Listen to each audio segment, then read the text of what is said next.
네, 오늘은 창세기 43장 16절에서 34절 본문으로 요셉이 가진 거룩한 영향력이라는 제목으로 하나님 말씀 나누겠습니다. 요셉의 형들과 베냐민이 이제 양식을 구하기 위해서 애굽에 도착하게 되었는데 다시 요셉과 마주치게 되었습니다. 근데 요셉이 딱 보니까 그게 그렇게도 흠모했던, 보고 싶었던 자신의 동생, 피부치인 베냐민이 함께 있는 것을 보았습니다. 얼마나 심장이 뛰었을까요? 감정을 주체하기가 힘들었을 것입니다. 여러분, 우리 인생에 여러 가지 감동들이 있겠지만 생사를 알지 못했던 가족들을 만나는 그 기쁨, 감동, 그것이 얼마나 큰 것입니까? 그래서 우리 이산가족 찾기 하면 우리 민족은 특별히 이 부분에 대해서 더 마음에 와닿을 수가 있죠. 서로 전쟁통에 떨어져 있던 그 가족이, 형제가, 부모와 자식이 만났을 때의 그 감격이 얼마나 큰 것입니까? 근데 아직도 이 민족은 그 분단의 아픔을 극복하지 못하고 있고 잠시 얼굴 보고 또 떨어져서 살아야 하는 그 아픔을 가지고 있죠. 여러분, 우리 그리스도인으로서 가장 감동된 일은 무엇이냐면, 우리가 그렇게 소중하게 여기는 가족들을 천국에서 우리가 다시 만나게 되는 것이 가장 큰 감동이 되어야 하는 것입니다. 그래서 여러분, 우리에겐 사명이 있습니다. 여러분들 생각해 보십시오. 저는 가끔 저희 자식 이렇게 얼굴 보면서 만약에 이 자식을 천국에서 볼 수 없다면 얼마나 비통할까라는 생각을 가져볼 때가 있습니다. 여러분, 여러분들이 정말 가족을 사랑하신다면 여러분들에겐 사명이 있습니다.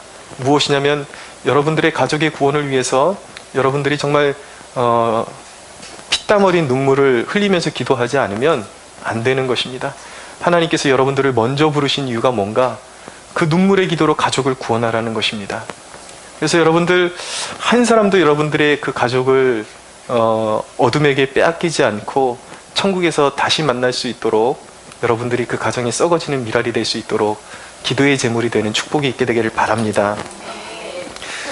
요셉의 형들은 이제 요셉의 집으로 인도함을 받았습니다. 요셉이 형들을 극진하게 대접하기 위해서 인도한 일이었는데, 근데 이것이 형들에게는 굉장히 두려운 일로 와 닿았습니다. 왜냐하면 18절을 보십시오. 18절을 보면 그 사람들이, 형들입니다, 요셉의 집으로 인도됨에 두려워하여 이르되 전번에 우리 자루에 들어있던 돈의 일로 우리가 끌려들은도다. 이는 우리를 억류하고 달려들어 우리를 잡아 노예로 삼고 우리의 나귀를 빼앗으려 함이로다 하고, 분명히 하나님이 좋은 일로 이끌고 계신데 이들에게는 굉장히 두려운 일로 와닿게 된 것이죠. 왜냐하면 과거에 그런 그런 잘못이 있었기 때문에, 죄가 있었기 때문에 두려움으로 왔던 것입니다. 근데 여러분, 이 일은 형들에게 좋은 일이었습니다, 사실은. 근데 그것을 몰랐었죠. 예수님의 제자들이 갈릴리 바다에서 배를 타고 건너가고 있는데 풍랑을 만나게 되었습니다. 배가 깨지고 뒤집어질 것 같은 죽음의 두려움에 휩싸이게 되었는데, 물 위로 유유히 걸어오시는 예수님을 발견하고 유령인 줄 알고 소스라치게 놀라고 두려워하는 제자들의 모습을 발견하게 됩니다. 제자들은 두려워 떨었지만 그것은 사실은 예수님이 구원하러 오시는 사건이었습니다. 여러분, 가끔은 하나님께서 우리의 삶에 우리의 문제를 다스려 주시기 위해서 개입하시는데도 불구하고 그것이 두려운 일처럼 우리에게 밀려 들어오기도 합니다. 그러나 여러분, 하나님의 구원은 끝까지 바라봐야 하는 것입니다. 왜냐하면 하나님은 우리의 것을 먼저 허무시고 세우시는 분이에요. 내가 먼저 철저히 죄인임을 깨닫게 하시고 나에게 가망이 없음을 깨닫게 하시고 한없는 은혜를 입혀주시는 분이 하나님이십니다. 내 삶이 허물어지는 것, 내 계획이 흐트러지는 것, 이 모든 것들이 인간의 눈으로 보기엔 두려운 일이지만 알고 보면 하나님이 나를 구원하시기 위해서 개입해 들어오시는 사건이라는 것을 우리가 눈여겨봐야 하는 것이죠. 여러분, 그러므로 여러분의 계획이 허물어질 때에 두려워하지 말고 그럼에도 불구하고 하나님을 신뢰하십시오. 그 가운데 오히려 여러분들이 다 해석할 수 없는 그런 납득할 수 없는 일이 이루어질 때에 두려워하지 마시고 그 가운데서 그 모든 좋지 않은 일까지 그리고 두려운 일까지 다 합력해서 선을 이루어서 그 가운데 하나님이 뜻하신 일들만이 이루어질 수 있도록 기도할 수 있는 여러분들 되시기 바랍니다. 우리는 오늘 요셉의 그 형들을 만나서 요셉이 그 형들에게 행했던 그 처신을 통해서 몇 가지 영적인 교훈을 깨닫게 될 것입니다. 몇 가지 요셉의 그런 삶의 모습을 통해서 우리에게 귀중한 영적인 교훈들을 우리가 세 가지 정도 나눌 텐데요. 첫째는 요셉의 거룩한 영향력이 그를 따르는 모든 사람들에게까지 미치고 있었다라는 것을 우리가 본문을 통해서 깨닫게 되는 것입니다. 자, 요셉의 형들을 맞이하고 안내해 준 사람이 누구였냐면 요셉이 기른 종이었습니다. 그러니까 청지기, 요셉의 집을 맡은 청지기가 요셉의 형들을 이렇게 요셉의 집으로 인도를 해 주었습니다. 그런데 말씀드렸듯이 형들이 두려워 떨면서 이 청지기에게 이전에 있었던 그런 과오들을 이야기합니다. 그러면서 이전에 우리는 정말 정직하게 물건을 사 가려고 돈을 냈는데 여관에 가보니까 공교롭게도 우리는 돈을 분명히 냈는데 우리의 돈이 그대로 자료에 들어있었고 그리고 혹시라도 착오가 있었을까봐 오히려 우리가 또 물건을 살 돈을 가지고 왔습니다. 그러면서 양해를 구하죠. 그랬을 때에 이 두려움에 붙잡혀 있는 형들에게 이 청지기가 보여준 태도는 무엇이냐면 굉장히 따뜻하고 그리고 격려해주고 배려해주는 그런 모습을 보여주고 있습니다. 특히 놀라운 대목은 무엇이냐면 이 청지기의 입에서 이 애굽 사람이거든요. 하나님의 백성이 아니에요. 근데 자 보십시오. 23절에 보니까 그가 뭐라고 말하냐면 그가 이르되 너희는 안심하라 두려워하지 말라 너희 하나님 너희 아버지의 하나님이 재물을 너희 자루에 넣어 너희에게 주신 것이니라 너희 돈은 내가 이미 받았느니라 하고 시므온을 그들에게로 이끌어냈다라고 말씀하죠. 여러분 애굽에서 태어난 애굽 출신의 이런 종이 분명히 적어도 히브리 사람은 아닐 것입니다. 어디 딴 데서 이렇게 붙잡혀온 또 요셉과 같은 그런 신분의 종이었을 수도 있고 그렇지만은 어쨌든 하나님을 섬기는 백성은 아니었는데 하나님에 대한 신실한 이 고백을 이 청지기가 보여주고 있다라는 것입니다. 어떻게 이런 일이 일어날 수 있었을까요?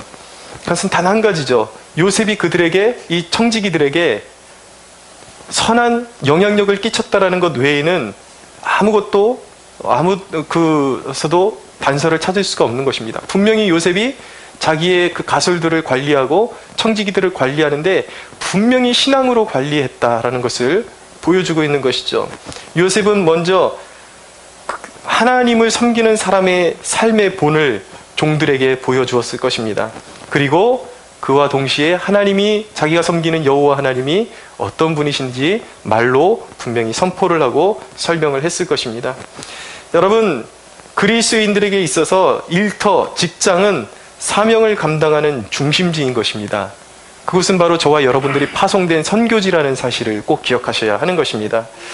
여러분은 주일에 예배드리고 주중에 일터로 파송을 받는 거예요.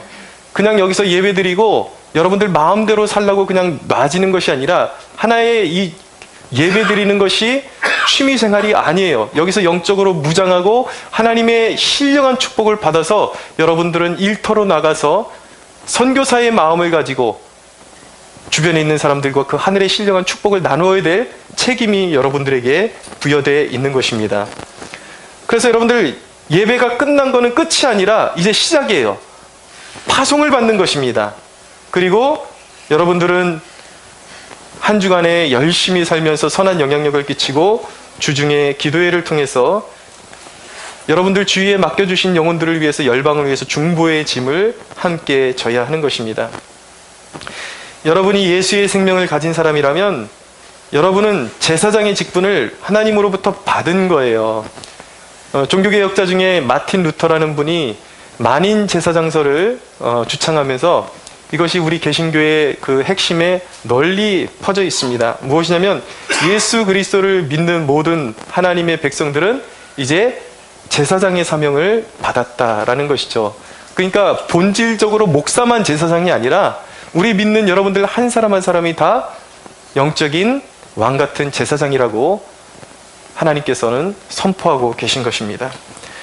근데 여러분, 오늘날의 이 만인 제사장직은 사람들이 잘못 인용해서 교회를 어렵게 만드는 그러한 그 어떤 동기로 그렇게 잘못 사용하기도 합니다. 무엇이냐면 교회에 분명히 모두가 제사장임에도 불구하고 하나님이 질서를 정하셨어요. 목회자를 정하시고 영적인 리더들을 정하시고 질서가 있음에도 불구하고 이 포스트 모더니즘이라 그러죠. 이 권위에 이렇게 순종하는 것을 싫어하는 세대가 이 극명하게 나타나는 그런 세대가 바로 우리가 살고 있는 세대인데, 이 사람들은 이것을 잘못 오용해가지고 권위에 복종하지 않으려고 그러고 그리고 어떤 윗사람에 대한 존중심을 다 잃어버리고 당신이나 나나 다 같은 제사장인데 뭐가 다르냐 그러면서 교회를 어렵게 하는데 이 구절을 갖다 대시는 그런 사람들이 있습니다.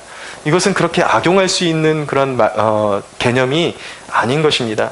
여러분들 모두가 저와 똑같이 제사장의 직분을 가지고 있다는 이 영적인 의미하는 것은 무엇이냐면, 여러분들이 이 땅을 살아갈 때에 제사장의 역할을 감당해야 된다는 거예요. 제사장은 어떤 사람입니까?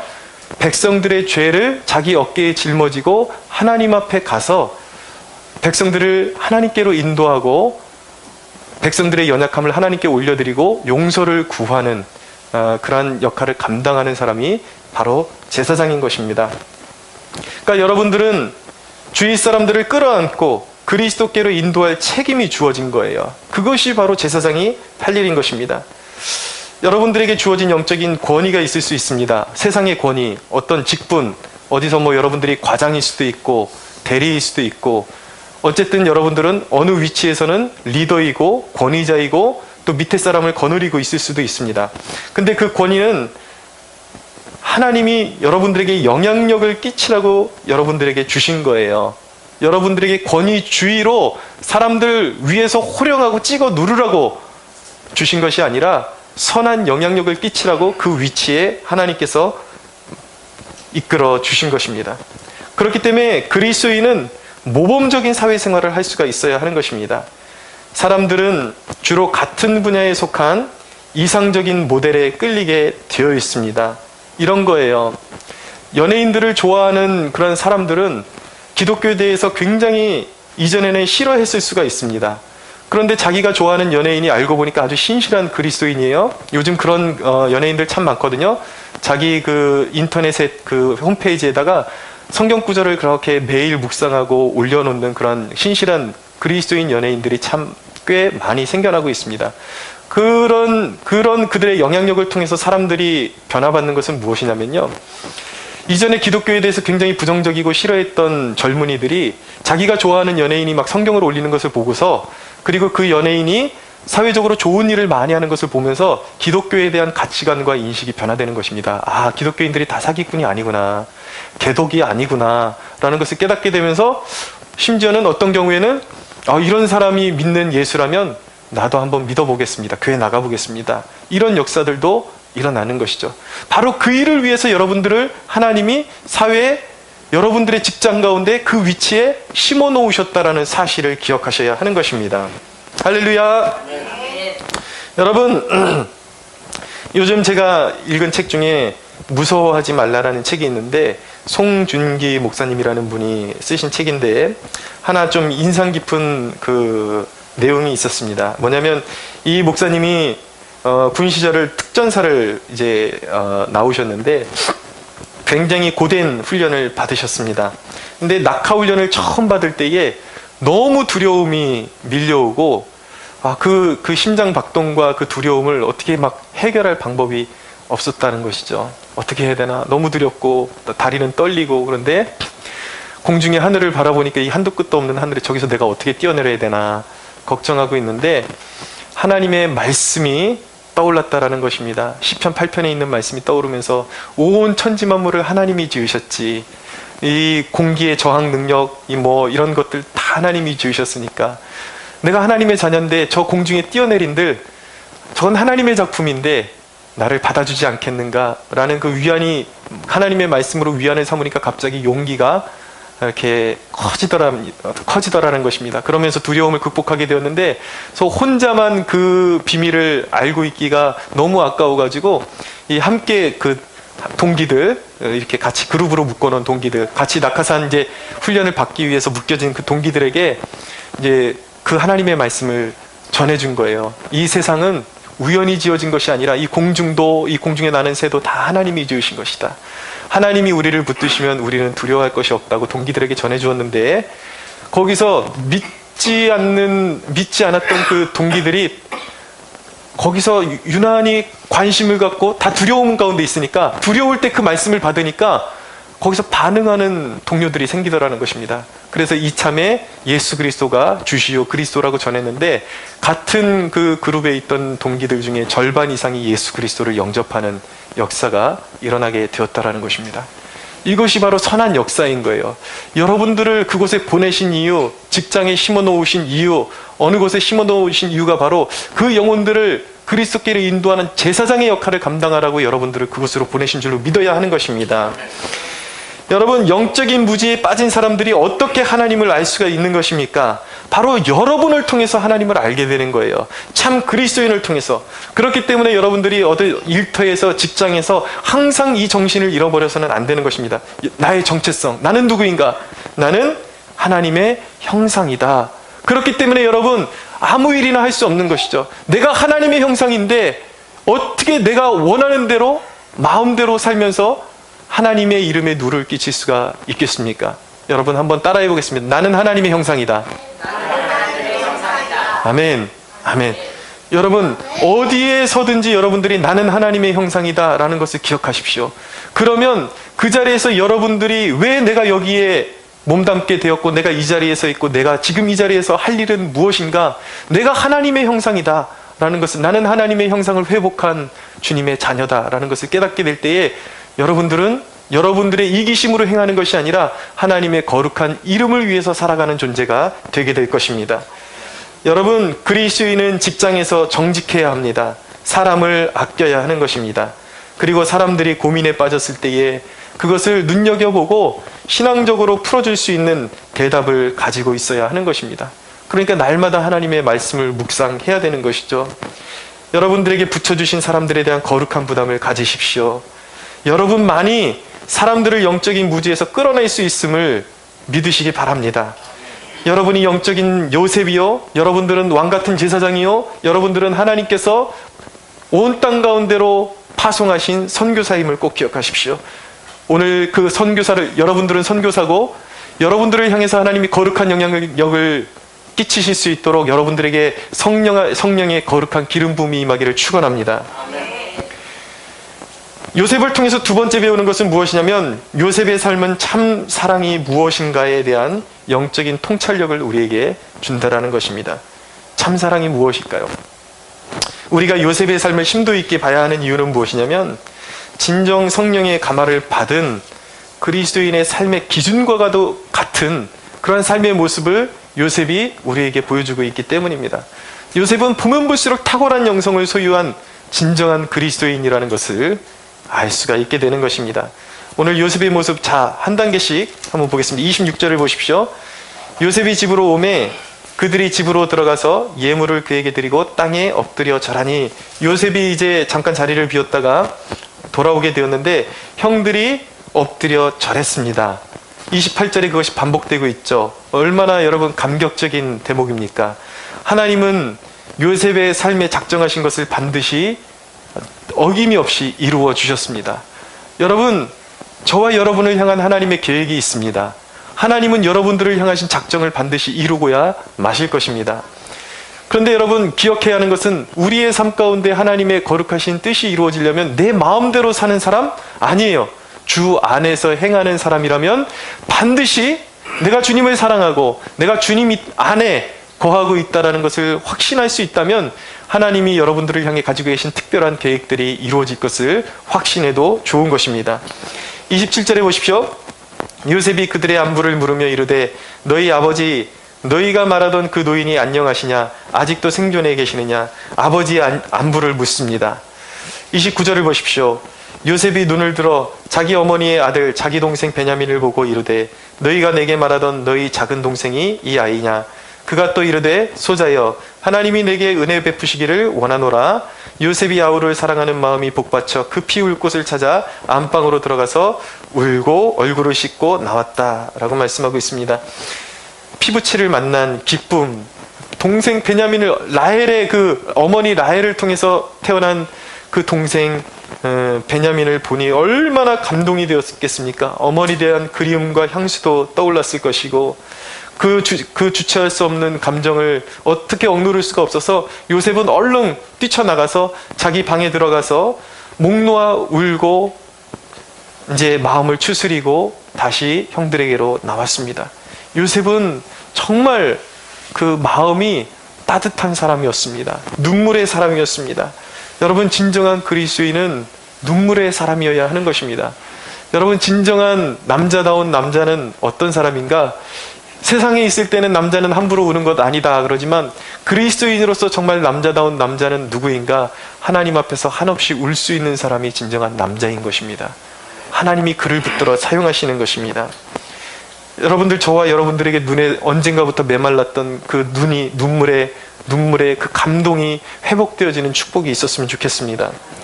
그리고 요셉은 형들을 극진히 대접했습니다. 여러분 보십시오. 이것이 얼마나 대단한 일입니까? 보통의 사람이라면 형들을 대면했을 때에 어떤 감정이 복받쳐 올라왔을까요? 분노가 올라왔을 것입니다. 자기를 팔아먹은 형들, 죽이려고 했던 형들, 무엇 하나 정이 들 때가 있겠습니까? 얼마나 원망스러웠겠습니까? 그러나 요셉의 모습은 상처로 찌든 모습이 아니라 너무나도 여유 있고 정말 따뜻한 그런 사람의 모습을 보여주고 있죠. 요셉은 그럼에도 불구하고 형들을 이미 마음속으로부터 다 용서했습니다. 뿐만 아니라 형들이 살 길을 적극적으로 열어주고 있습니다. 요셉은 용서의 사람이었어요. 여러분, 그렇게 상처를 받으려고 했더라면 요셉만큼 상처를 많이 받을 만한 사람이 있을까요? 그렇게 우여곡절을 겪고 상처를 많이 받았는데 어떻게 이렇게 요셉이 자유하고 이렇게 평안하고 사랑과 긍휼이 넘치는 사람이 될 수 있었을까요? 그것은 요셉이 자기 분대로 하지 않고 언제나 하나님의 말씀을 중심으로 살았고 그리고 하나님의 말씀대로 용서했기 때문에 그는 영적으로 매이지 않고 자유한 그런 사람으로 살아갈 수가 있었던 것입니다. 왜 용서하라고 하시는가? 여러분을 위해서예요. 하나님께 여러분들이 매이는 것을 원치 않으십니다. 영적으로 자유한 사람들이 되기를 원하십니다.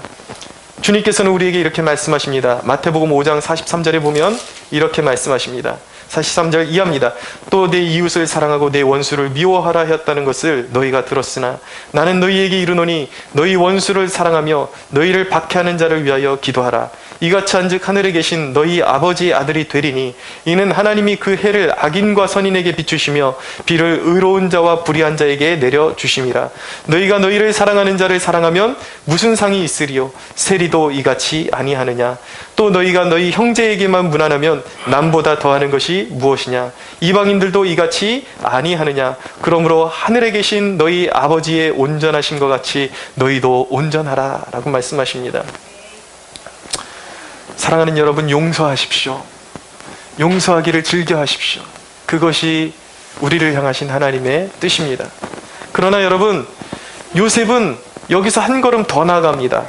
요셉은 형들에게 아직은 자신을 밝히지 않고 있습니다. 34절에 보니까 요셉이 자기 음식을 그들에게 주되 베냐민에게는 다른 사람보다 5배나 주었다라고 말씀하고 있어요.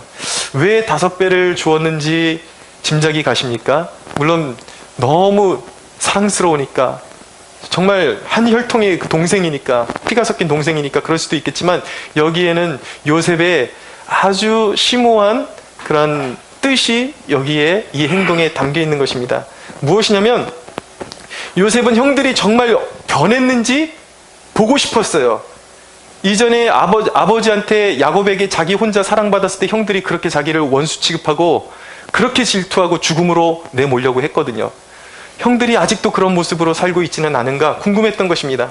그래서 편애를 받는 동생에게 어떤 행동을 보이는지 요셉이 그것을 시험해 본 거예요. 어떤 반응을 보이는지. 여러분, 사랑은 맹목적인 것일까요? 맹목적으로 그냥 모든 것을 다 받아주는 것이 사랑일까요? 이 질문에 대한 깊은 이해를 주는 대목이 바로 이 요셉이 형들에게 대한 이 부분인 것입니다. 요셉이 보여준 사랑은 조건 없이 베푼 용서였어요. 사랑이었어요.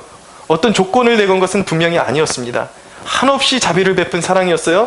그러나 요셉은 상대방이 자신에게 악을 행하도록 방치하지는 않았습니다.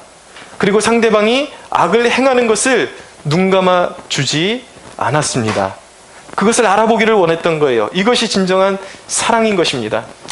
여러분, 아마 형들이 전혀 변한 모습을 보이지 않았더라면 요셉은 다른 모습으로 다른 처신을 했을 수도 있었을 것입니다. 형들을 사랑하긴 하지만 이미 마음으로부터 용서하지만 그들하고 교제하지는 못했을 거예요. 아마 전혀 따로 떼어놓고 완전히 벽을 쌓고 형들을 사랑하지만 그들이 여전히 질투에 휩싸여 있고 예전과 같은 그런 아주 추악한 인간의 모습으로 전혀 달라진 것이 없었다면 요셉은 전혀 다른 방법으로 형들을 대할 수도 있었을 것입니다. 여러분, 고린도 13장은 사랑장이라 그러는데 사랑에 대해서 무엇이라고 이야기하냐면 사랑은 무례히 행하지 않는 것이라고 말씀합니다.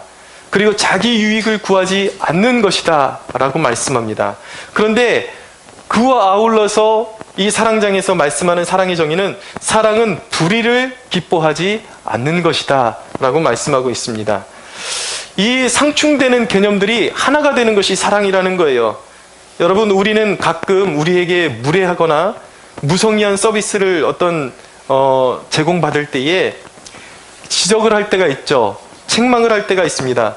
그러고 나서 가책을 받을 때가 있어요. 왜냐하면 내가 그리스도인인데 너무 사랑이 없는 게 아닌가, 저런 걸 다 받아주고 그냥 무조건 그냥 못 본 척 해야지 사랑은 아닐까, 그런 죄책감에 휩싸일 때가 있습니다. 근데 여러분, 우리 그리스도인들은 불의한 것을 보고 또 이렇게 영 서비스가 엉망이고 이렇게 고객을 속이려고 하는 그런 모습들을 볼 때에 그냥 입을 꾹 다물고 있는 것이 사랑일까요? 그렇지는 않습니다. 우리도 책망할 수 있어요. 지적할 수 있습니다.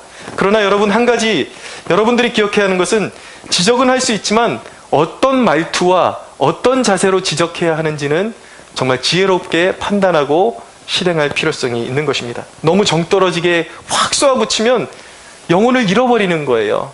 그래서 지혜롭게 대처하는 것이 우리에게 필요합니다. 여러분, 우리는 책망할 수 있습니다. 그러나 우리는 앙심을 품지 않습니다. 상대가 실수를 인정하면 언제나 받아줄 준비를 하고 있어야 하는 것입니다. 그러나 여러분, 우리는 언제든지 지적이나 책망보다 관용을 더 많이 나타내야 하는 것입니다. 책망할 수 있다 할지라도, 책망하더라도 그를 위해서 기도하고 상대방이 떨어져 나가는 것보다 돌이키는 것을 더 기뻐할 수 있는 사랑의 사람이 되어야 하는 것입니다. 주님은 비둘기같이 순결한 동시에 뱀같이 지혜로우라고 말씀하셨어요. 모든 악인 것을 알면서도 모든 것을 눈 감아주고 맹탕 그냥 다 웃어주는 것을 성경은 사랑이라고 말씀하고 있지 않는 것입니다. 사랑을 요약하면 사랑은 이런 것입니다. 사랑은 조건 없이 주는 거예요. 그러나 불의를 용인하는 것은 아닙니다. 할 수 있는 한 끝까지 품어주려고 노력하는 것, 이것이 바로 성경이 말씀하는 사랑인 것입니다. 여러분, 여기서 우리는 한 가지 질문을 던져보아야 하는 것입니다. 신앙적인 질문을 던져보아야 하는 거예요. 우리가 스스로 의로워질 수 없는 연약한 존재이기 때문에 성장을 추구하지 않아도 된다라는 말은 진짜일까? 우리가 연약하고 늘 노력해도 죄인이기 때문에 거룩해지려고 노력하지 않아도 된다라고 말할 때 그것이 진짜일까요? 그것이 하나님 앞에 기쁨이 될까요? 그것은 전혀 잘못된 개념인 것입니다. 요셉이 이런 상황 가운데 감사할 수 있었던 이유는 무엇이냐면 34절을 보십시오. 34절에 보니까, 끝에 보니까 34절을 한번 보겠습니다. 요셉이 자기 음식을 그들에게 주되 베냐민에게는 다른 사람보다 5배를 주매 그들이 마시며 요셉과 함께 즐거워하였더라 라고 말씀하고 있어요. 요셉이 참 이 상황에서 감사를 넘치도록 할 수 있었던 이유는 뭘까요? 형들이 변화된 모습을 보게 된 거예요. 이전처럼 질투하는 모습이 아니라 같이 동생이 편애를 받는데도 불구하고 이제는 오히려 형제가 잘 되는 것을 더 기뻐해주고 함께 즐기고 함께 누릴 수 있는 존재들로 변화된 형들의 모습을 보게 된 것이죠. 그렇게 변화된 모습이 하나님께도 기쁨이 된다는 사실을 기억해야 하는 것입니다. 여러분, 구원은 자격이 아니에요. 하나님의 은혜인 것입니다. 그러나 또한 구원은 회개예요. 이전의 삶에서 완전히 돌이킨 거예요. 연약하다라는 그 핑계로 옛날 모습에 머무는 것은 발달 장애와 같은 것입니다. 여러분, 성장은 구원의 중대한 목적임을 깨달아야 하는 것입니다. 여러분, 구원받은 자에게 주어진 특권이 무엇인지 아십니까? 신의 성품에 참여하게 된 거예요. 하나님의 거룩한 성품에 참여하게 된 것이라고요. 우리가 만약에 연약하다는 그 핑계로 옛날 모습 그대로 머물러 있는 것은 무엇이냐면 육의 사람으로 머물러 있다라는 거예요. 로마서는 뭐라고 말씀하냐면 육의 생각은 사망이요 영의 생각은 생명과 평강이니라 라고 말씀하고 있는 것입니다. 우리가 계속해서 우리의 그런 마음을 그대로 놔두면 우리의 마음은 계속 부패해지는 거예요. 그래서 하나님께서는 뭐라고 말씀하시냐면 그 부패한 생각 그대로 행할 때 늘 썩은 열매가 있고 거기에 하나님의 심판과 징계가 있는 것이라고 말씀하고 있습니다. 그렇기 때문에 예수 믿은 우리는 마음을 경작해서 성령의 생각으로 가꾸어 갈 수 있어야 하는 것입니다. 할렐루야. 여러분, 그래야 우리가 우리의 마음을 가꾸고 행동을 가꾸어 가야 좋은 열매들이 맺혀지게 되는 것입니다. 그래서 우리는 은총의 수단들을 적극적으로 사용해야 되는 거예요. 기도하는 것, 말씀 읽는 것, 말씀을 묵상하고 내 삶의 그런 흐트러진 부분들, 잘못된 부분들을 하나님이 깨닫게 해주시면 교정시키고 넘어졌다가도 다시 일어서고 하나님을 추구할 때 하나님의 거룩하심을 바라보며 그분의 아름다우심을 우리는 닮아가게 되는 것입니다. 그래서 여러분, 갈라디아서에 보면은 뭐라고 말씀하는가? 우리에게 하나님께서 우리에게 주시는 메시지는 이것입니다. 갈라디아서 5장 16절에서 24절의 말씀 읽어드립니다. 내가 이르노니 너희는 성령을 따라 행하라. 그리하면 육체의 욕심을 이루지 아니하리라. 육체의 소욕은 성령을 거스르고 성령은 육체를 거스르나니 이 둘이 서로 대적함으로 너희가 원하는 것을 하지 못하게 하려 함이니라. 너희가 만일 성령의 인도하시는 바가 되면 율법 아래에 있지 아니하리라. 육체의 일은 분명하니 곧 음행과 더러운 것과 호색과 우상숭배와 주술과 원수 맺는 것과 분쟁과 시기와 분냄과 당짓는 것과 분열함과 이단과 투기와 술취함과 방탕함과 또 그와 같은 것들이라. 전에 너희에게 경계한 것 같이 경계하노니 이런 일을 하는 자들은 하나님의 나라를 유업으로 받지 못할 것이요 오직 성령의 열매는 사랑과 희락과 화평과 오래 참음과 자비와 양선과 충성과 온유와 절제니 이 같은 것을 금지할 법이 없느니라. 그리스도 예수의 사람들은 육체와 함께 그 정욕과 탐심을 십자가에 못 박았느니라. 아멘. 자라나야 하는 것입니다. 거룩을 추구해야 하는 것입니다. 할렐루야. 네. 여러분, 요셉의 삶을 통해서 세 번째 배우는 것은 무엇이냐면 요셉의 삶은 참 그리스도인을 분별할 때에 빠지기 쉬운 오류로부터 우리를 경고하고 있습니다. 다시 한번 말씀드립니다. 요셉의 삶이 보여주는 것은 우리가 그리스도인들을 분별할 때 다른 사람이 진짜 그리스도인이냐 아니냐 이것을 분별할 때 빠지기 쉬운 오류를 경고하고 있습니다. 32절을 보십시오. 함께 읽어볼까요? 32절 시작. 그들이 요셉에게 따로 차리고 그 형제들에게 따로 차리고 그와 함께 먹는 애굽 사람에게도 따로 차리니 애굽 사람은 히브리 사람과 같이 먹으면 부정을 입음이었더라. 아멘. 자, 요셉이 지금 삶의 모습을 보여주고 있는데 음식을 따로따로 차리게 했습니다. 그것은 요셉이 히브리 문화를 따르고 있는 것이 아니라 애굽의 문화의 간습대로 행하고 있는 것이죠. 애굽인들은 목축을 굉장히 부정하게 여겼습니다. 그래서 히브리인들과 같이 한 상에서 먹을 수가 없었던 거예요. 신분적으로도 평범한 사람들과 요셉은 애굽의 총리였기 때문에 한 상에서 먹을 수 없었고 또 목축을 히브리인들은 목축업자들이었거든요. 그래서 부정하게 여겼던 것들이죠. 그래서 요셉은 애굽에서 자라났던 습관 그대로 상을 따로따로 차리게 허락합니다. 물론 여러분, 신약시대는 주님이 모든 차별과 벽을 허무셨어요. 차별이 있을 수가 없어요. 그럼에도 불구하고 이 본문이 우리에게 주는 너무나도 중요한 적용점이 있다는 것을 우리는 깨달아야 하는 것입니다. 오늘날 우리 시각으로 요셉을 봤다면 우리는 요셉을 차별주의자, 이런 그리스도인답지 않다라고 그를 흉봤을 수도 있을 것입니다. 여러분, 우리가 신앙생활하면서 조심해야 되는 것은 우리는 영적이라는 명분으로 사람을 함부로 재단하고 정죄하려는 유혹을 받기도 합니다.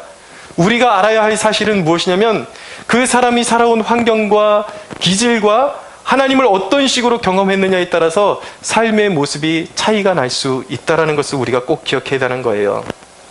제가 언젠가 이제 겨울이 다가오는데, 초겨울에 날씨도 얼마 춥지도 않은데 엄청나게 두꺼운 파카를 입고 요 근처에 어디 커피숍에 가서 커피를 시킨 적이 있는데, 거기 이제 캐셔를 보는 여자분이 날씨가 이런데 무슨 그렇게 두꺼운 옷을 입고 왔냐 그러면서 막 웃으시는 거예요. 물론 기분 나쁘진 않았어요. 그냥 제가 하나의 좋은 예를 드리는 것입니다. 그런데 여러분, 제가 왜 그런 두꺼운 옷을 입고 다녔냐면요, 저는 수술을 5번 받으면서 몸이 다 골아 있습니다. 그래서 새벽에 나올 때에 바람이 이 귓가에나 목 있는데 살짝 스치면 땅바닥에 주저앉아 버립니다. 바람이 뼛속으로 들어가가지고 한기가 들어가지고 제자리에서 움직이지도 못하고 덜덜덜덜 떨면서 움직이지를 못해요. 죽을 것 같아요. 마치 제 마음속에 미칠 것 같다라는 생각이 들 정도로 몸이 안 좋습니다. 그러니까 그 두꺼운 옷을 좀 찬바람이 불 때도 예방 차원에서 입고 다닐 수 있는 거죠. 근데 여러분, 그것을 바라보는 사람들은 저 사람이 무슨 사연을 갖고 있는지 모르는 것이죠. 우리 그리스도인들이 그런 부분에 있어서 조심해야 된다는 거예요. 저 사람이 왜 저런 식으로 말투를 저런 식으로 할까? 저 사람이 왜 저런 옷을 즐겨 입을까? 왜 저 사람은 저것을 먹을까? 그것을 보면서 우리 그리스도인들이 저 사람은 진짜 그리스도인이 아닌 것 같아. 저 사람은 하나님을 모르는 것 같아. 함부로 그렇게 재단해서는 안 된다는 것입니다. 여러분, 혹시 그리스도인은 이래야만 한다는 편견 때문에 그 사람 안에서 역사하시는 하나님을 보지 못하고 있지는 않습니까? 바리새인들은 예수님의 제자들이 손을 씻지 않고 음식을 먹었다는 그 사실에 집중하느라고 그들 안에서 일어나는 성령의 역사와 하나님의 사랑을 전혀 간파하지 못했습니다. 여러분, 하나님의 나라는 뭘 입었느냐, 뭘 먹느냐가 아니에요. 그 사람 안에 있는 주님을 향한 동기, 열정, 그 사람을 통해서 나타나는 열매를 볼 수가 있어야 하는 것입니다. 여러분, 그리스도인에게 가장 필요한 덕목이 관용이라는 것을 꼭 기억하십시오. 우리 그리스도인들은 관용이 있어야 하는 것입니다. 왜입니까? 주님이 우리가 뭘 입었는지 묻지 않고 구원하셨어요. 주님은 우리가 뭘 먹는지를 묻지 않고 우리를 구원하셨어요. 우리가 가장 매력없고 추하고 고집에 가득 차 있을 때 따지지 않고 주님은 우리를 받아주시고 용납해 주셨습니다. 여러분, 남을 재단하지 마십시오. 그것을 통해서 남도 묶어놓고 스스로도 매여있는 것 하나님이 원치 않으십니다. 남도 그렇게 재단하고 자기 스스로에게도 용납하지 못해서 남에게 내가 어떤 존재로 비춰질까 늘 조심하고 그렇게 자신을 묶어놓지 말라는 거예요. 다 풀어버리십시오. 복음이 여러분들을 자유케 했습니다. 할렐루야. 주님이 여러분들을 자유케 했습니다. 그러나 여러분이 행하는 모든 것이 다 덕이 되는 것은 아니라는 사실 한 가지만 기억하십시오. 내가 할 수도 있지만, 누릴 수도 있지만 주님의 자녀들에게는 어울리지 않는 것임을 깨달을 때에, 그것을 내려놓을 수 있을 때에, 자발적으로 내려놓을 때에 그것이 주님의 기쁨이 될 수 있다는 것을 기억하시고 언제든지 관용하시고 여러분들이 세상 속에서 빛과 소금의 역할, 제사장의 역할을 잘 감당해서 주님의 기쁨 되는 저와 여러분들이 되기를 주 예수의 이름으로 축원합니다. 우리 하나님께 영광의 박수 올려드리겠습니다.